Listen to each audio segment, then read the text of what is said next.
Barrel or not, all Christmas related here on December 21st. Barrel or not, ditching the phrase Merry Christmas out of respect for those who are not Christian. No barrel, David Lee Scales. And I'm not a Donald Trumper here. I'm not saying that cancel culture is Merry Christmas just rolls off the tongue. Let it roll off the tongue. Happy Holidays does not. If you see somebody that you know is celebrating Hanukkah, then say Happy Hanukkah. If you see somebody that you know is celebrating Kwanzaa, then offer up a Happy Kwanzaa. But as the general rule, Christmas is the dominant thing, and you just say Merry Christmas. Like it just is what it is. This is the See, Christmas season. I don't think I would even say Happy Hanukkah to the Jewish people because uh I'd be faking it. You know what I mean? Like I don't have any I have no appreciation for Hanukkah. It's not that I don't respect it. Like I get it that you guys are into it. I respect that, but I don't know any of those traditions. I don't know any of the reverence for it. So I'm not going to fake it by saying it to you. What I am going to Sure, but you say is is Happy Holidays. no, I will say Merry Christmas as well. I'm not ditching Merry Christmas either, but if they say Happy Hanukkah to me, I'm going to accept it and I appreciate the gift because that's what you're into and I accept the gift. I don't expect you to know my traditions. You know what I mean? It's Bold, kind of weird to bold. expect that anybody else would know your own preferences and traditions. But if you see, so I think, like, let's say you're up in West Los Angeles and you see a bunch of people coming out of Temple Saturday, uh, and you go up and you say, Merry Christmas, everybody. I think that's maybe one bridge too far.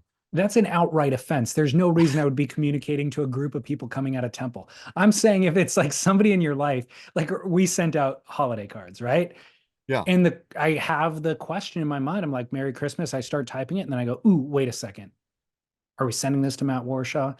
Because if we are, then do I have to write Happy Holidays instead? No, but And what? Matt Warshaw knows. Matt Warshaw knows where he lives. He knows that he's a dang atheist and unbeliever of Jewish background. But yeah, if Matt But you, Warshaw is offended by Merry Christmas, yeah.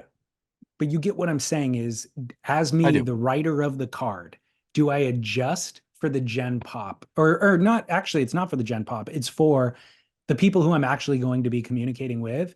And my answer is, heck no. I'm not going to adjust. They know I celebrate Christmas and I'm sharing this merriness with them. That's the intention. The intention is I'm just not saying, to put my religious I'm beliefs over yours. I'm only saying if you bump into somebody on the street who's wearing a yarmulke and they say like, oh, and they say something to you and it becomes appropriate to wish them something, then you could say Happy Hanukkah. Yeah, I feel like that is okay for to say to somebody. I'm saying I wouldn't feel comfortable saying it because I don't know anything about Hanukkah. It would be fully fake. It would be like just pandering to them is what it would be. Okay. I'm Well, giving I'm I'm going giving them a Merry Christmas. bold, brave. If Let's go you to run West into LA. if you just run into a random black person and you say Happy Kwanzaa to them because you think that's the appropriate thing, That's that's racist. more insulting to me. That is racist, in Exactly. fact. Yeah. Exactly.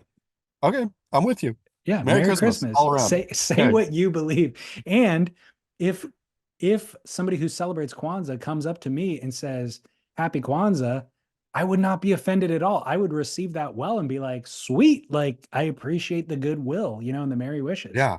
That's how I would Happy feel about Kwanzaa it. to you too. Yeah. So Great. stop adjusting. Just go with what you Okay. believe.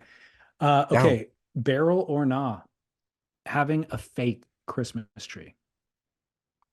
I'm gonna go no barrel, David Lee Scales. I totally see. I'm sure environmentally it's better, even though it's just plastic that's gonna end up in a landfill anyway, so it's probably not better. There's something about a real tree, and we've got to draw the line somewhere when it comes to tradition. As I've stated on the show before, I'm not a huge fan of turkey, but I do eat turkey during Thanksgiving, a real Christmas tree in the home, Easter eggs painted, etc., etc. Right? You've got to Yeah. hold the line somewhere, and I will draw it at real Christmas tree. Well, I've always been a huge barrel for real Christmas tree. I still am, but this is the first year where the thought has crept into my mind that the amount of effort and expense involved may run its course at a certain point in my life. And the not only the amount of effort, but like um there's a tradition, the ritual of going to the tree lot is fun for the kid and all that sort of thing. But once the kid is out of the house, I'm looking at that phase of life 20 years from now, and I'm like, shoot, there's going to be 20 years beyond that of, do we just get a tree at the beginning of it and we can just, it's easy to put up. We don't have to go to the lot. We don't have to spend the money. I But they're think still I'm, they're still coming home. You're just gonna be like Grinchy Christmas. yeah, yeah. I'll reassess at the 20-year mark. Right now, Okay. I'm still full barrel on the Thank you. Christmas tree Good. because of the smell and the ritual and all that sort of thing. I'm Whole still thing. all barrel on it. Okay. Okay, pin it for 20 years from now. Final barrel or not? Taking turns to open gifts versus pure pandemonium and everyone ripping them open at once. I'm a fan of the turn taking. I like the gift part of Christmas to be drawn out and also teach like I don't know, thoughtfulness and appreciation to the young ones, right? Of you open something, you examine it, you actually think about it, you thank the person who got it for you, or you thank Santa, and then you wait your turn and enjoy what somebody else is getting too, because it's not just about you. So I'm all for a real methodical, slow, thoughtful gift opening. I like it. My one catch with this is I don't like being the center of attention and everybody staring at me and me having to give a effusive response. Okay, so as a dad, I think you can really dodge this bullet by you hand out the gifts, you Mm, curate the opening as it goes, and you don't open you like quietly open yours at some point and then give the appropriate thoughtful thank you to your wife, who is the only one who is going to buy you a gift. gotcha.